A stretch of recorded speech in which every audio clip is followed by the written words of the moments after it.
Look what just arrived from Amazon, the Goblin Market Tarot by John Matthews. Now, there is a shortage of information about this up until like late October, I think, when some of the people started getting it. Basically, here is your preview. Here is what it looks like. It is small graphics with a big wreath around it and a lot of extra space with fruits around it as well. It comes with a pretty hefty book, apparently, from watching other flip-throughs. Anyway, let's open this up and let's flip through it myself and see if we like it, what kind of impressions we have, and get the card quality. You know me, my reviews are much more thorough than 90% of the world. Anyway, so we're going to do my usual thorough review of this particular deck. We're going to go into the book, we're going to check it out, we're going to flip through it, check out the box, check out the card quality, check out the back, etc. Pretty much a hard standard box that we get here. Now here's the book that I saw in some of the videos. That's a pretty hefty book. I mean, that's not a small book at all. And wow, look at the amount of text in there. That is a lot of text for a, Goblin Whispers, Upside Downside Change. There we go, the Suit of Crowns, traditionally swords, etc., etc. Goblin Market Poem, that's huge. And the majors. So the majors, you have a conversion chart. So the Hierophant's going to be the wise man. The Chariot is going to be the wagon. Justice is switch. Hermit is fairy. It sort of makes sense. Some of these do make sense. At the back here, you also get some spreads. So if you're looking for spreads, there we go. The Four Fruits spread. We got a sample readings, maybe, working with the tarot itself. The card back and the meaning of that. And overall, that looks like a really thorough book, I have to say. Now, here are the cards. That is thick. I mean, they did not skimp on the card thickness. That is for sure. That is a thick boy. Let's look at Tarot Disassembled for an example here. This is Tarot Disassembled, which is a thick deck, and this is even thicker. So yeah, that is, and they're oversized and glossy too. I would say card quality is pretty good. I mean, we got glossy, we got really thick cardstock. Look at how easy this spreads. Like if you just want to spread it out and stuff, that spreads pretty easily. So I like it. Obviously, there's the back. Let's look at card quality. Jeez, it's like a book. It's like only coming to here. It's as thick as like a piece of a book. This is like a novelette. It's like a novelette. Okay, anyway, so let's go through.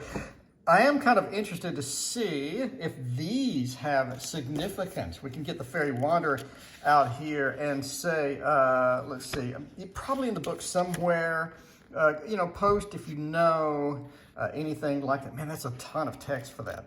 I'm sure that this means something, particular fruit in particular position, kind of means something. But anyway, there's the Fairy Wanderer. Obviously, the Fool. There's the Cunning Man, which is going to be the Magician. I mean, I gotta say, when I saw this, I thought this was going to be a borderless deck. It's just my personal opinion. I'm thinking, ooh, borderless deck. It's going to be big, and then then I saw the back of the box, and quite frankly, I was kind of disappointed. But looking at them in person, it looks pretty decent. It doesn't look as bad as I had thought. The Enchantress, obviously a High Priestess. We have a little Empress action there. I do like the art. I mean, let's zoom in on the actual artwork. I think the artwork's kind of cute. I think it's nice. It's got a little like a pastel-y watercolor feel to it. What do you think? Is that watercolor? Or is that digital? They could be doing digital. You could do similar. They have add-ins for Procreate that can get you this. I do like how the wreath is different in every card. Is it every card? Wow, the wreath is different in every card. Man, that's a lot of work. Like the wreath is different across every single card. Man, that would be a ton of work. Anyway, there's the Emperor. A little bit of the Hierophant. Obviously, we have the Lovers and the Embrace with the grapes, and I like that. We have the Fairy Wagon, kind of cool. Yeah, we do have, so we have the same fruits across all of the majors, and we have different fruits on the platters. It says, it looks like one fruit type per Arcana, I guess. Anyway, the fairy wagon. We have the fairy switch. The lone fairy, hermit with the light, pretty traditional there. There you go, the golden wheel, the fortune's rule. Have the secret way. It's kind of interesting, secret way. A little pathway, per se. I kind of like it. We have the upside downer, hanged man, kind of cool. We have the dark one, a little bit of the devil action there. Get some Capricorn out there. The fairy dreamer, there we have. Nice, sort of pouring it upon ourselves. The trickster, ooh, interesting indeed. And then we have the fallen tree, a little bit of the tower action there. And the starry roof. Oh man, that's a weird stance. Are they looking up in her crotch? Are they looking up into her crotch? I think so. That's a little... okay. Anyway, the starry roof. Money shot, I guess. The moonlit spell. The moon and then the sun. Very cute indeed. Then we have the Queen's favor. The fairy realm. And that's pretty much it. The one who went into fairy. Huh? Okay, what's that one? The one who stayed behind. So these are like bonus majors. And the ace of platters. Then we go the ace of platters. I assume that's pentacles. I'm not going to get the book and look. The 2 with a little dancing. It looks like pentacles. The 3 with the work, maybe serving people. The 3 of platters. The 4 of platters. Sort of hanging on to what we have, maybe. You get the 5. Running with the knight. You got the 6. Sort of serving it up. 7. I'm not sure. I mean, this obviously is like drastically different. This is drastically different indeed from most of the stuff. The suit of platters, traditionally coins or pentacles. Okay. I mean, that's not the 6 of pentacles. That's not really the 7 of pentacles. The 8 of pentacles. Artwork is getting kind of generic in the minors for me. A little generic. I don't mind. I'm not saying that I mind minors that are creative a little bit, but you have somebody serving here, somebody serving here, somebody serving here, somebody serving here, somebody serving there. Just kind of not enough variance, I guess. I mean, we have people serving, through the entire suit. It just doesn't make it for me. It doesn't do well for me, in my personal opinion. And we have the 9 of platters indeed. Okay, and then the 10. I mean, maybe there's something in the book that sort of explains why we're just serving people through the entire pentacle suite. Anyway, the porter of platters, the knight of platters, the lady, and the king. So you just have platters with things on it, and they're being served. The number of things on it correspond to the thing. You got a 10 here. You got 7 there. I guess you got 6, so it does correspond. You got 5. You got 4. Okay, so the number of items on the platter does correspond to the card, but again, the entire suit is just people holding platters with stuff on it. Let's go. Sorry for this is my review, so I'm going to do what I want to in my review. The 4 platters, all about generosity, the giving of gifts to all the spreading. The 4 of Pentacles is not about generosity. However, the deeper meanings, you may be showing generosity in ways to make others like you, and that in reality may be hanging onto the wealth and only appearing to give it away. Man, that's a really stretch. Whole suit associated with money. In the case of this card, lack of money. Okay, that kind of makes sense. The 6, let's do the 7 of Pentacles. We're planting. On the hand card about gain, money, profit. I mean, okay, sure. 8, very practical and organized. Sure, I mean, you know, as far as the book definition, sure, it matches up, but the picture doesn't.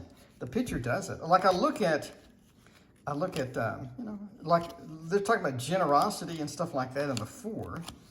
I mean, let's go to the 4. I mean, you're being served something, but you're also being served something here. You're also being served something here. So, in other words, it doesn't kind of correspond to the art doesn't correspond to what I just read in the book. So, it all looks the same to me. Anyway, let's go for the crowns. I got a 2 of crowns, a little bit of a 3 of crowns, 4, 5,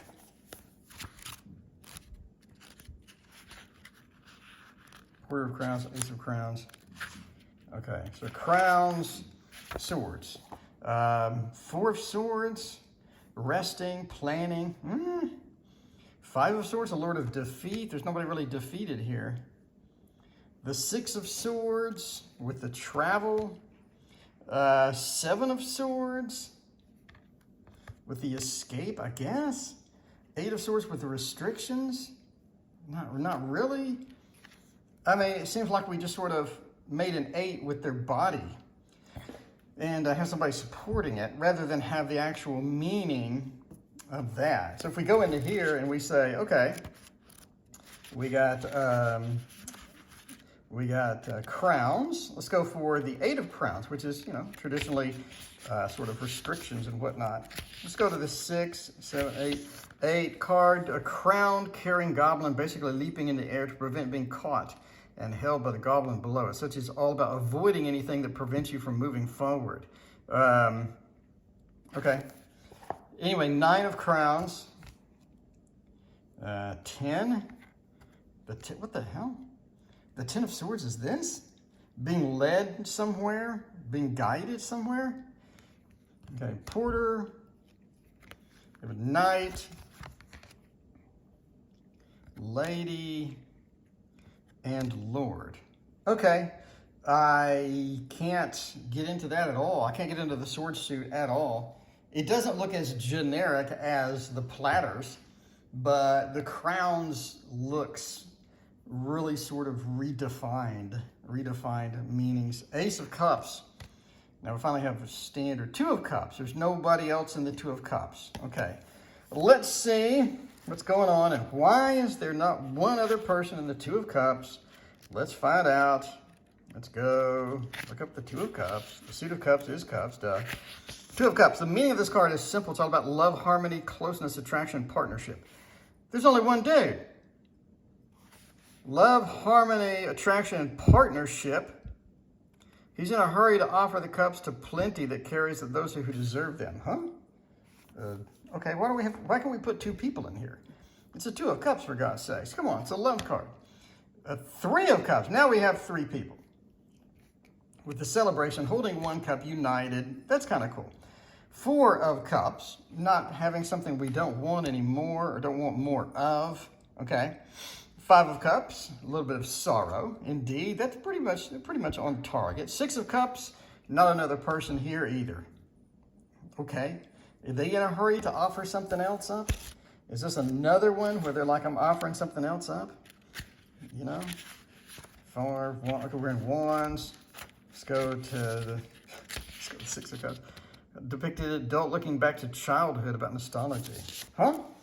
An adult looking back to childhood. I would have never gotten that if I hadn't read that, but okay. A 7 of cups with all the choices makes more sense. 8. The traditional mirror image of the 8 of cups, which sometimes is the 8 of swords. Interesting to put that in the 8 of cups. All about abandonment. 9 of cups and 10 of cups. Happy home, happy family with, again, 1 individual. So why is there 1 individual in the 10 of cups? A sense of home and emotional security. Rush home to the Goblin market. He's not rushing anywhere. You know, it seems the artist and the person that wrote the book really need to correspond more. Just my opinion. Porter of cups. Knight of cups, Mr. Romance. Lady of cups and Lord of cups. Okay. Fine. I'm kind of ripping the deck. I'm sorry. The card quality is so good. I think the art is kind of fun. It's just sort of like reading with this is going to be epic, difficult for me. I'm going to be like, I know the traditional meaning of it, but I don't know somebody's running, like the Two of Cups. Like it just kind of like spoils it a little bit. I'm like, where's the other person? The Two of Cups. Anyway, the Two of Wands, a little bit of a dominion here. The Three of Wands. Okay. Everybody's holding on to that guy's wand. Some days, everybody's holding on to his wand. The Four of Wands, happy home again with one person there. A little fiery aspect at the bottom. The Five of Wands with the conflict. Six of Wands, the Lord of victory. Seven of Wands. Okay. Eight of Wands, again with a mirror image. Nine of Wands, a wounded warrior, and the Ten of Wands, being encumbered. That is not like being encumbered at all. Not like being encumbered at all. So let's go and see why that looks like that. Maybe there's a reason. Ten of Wands.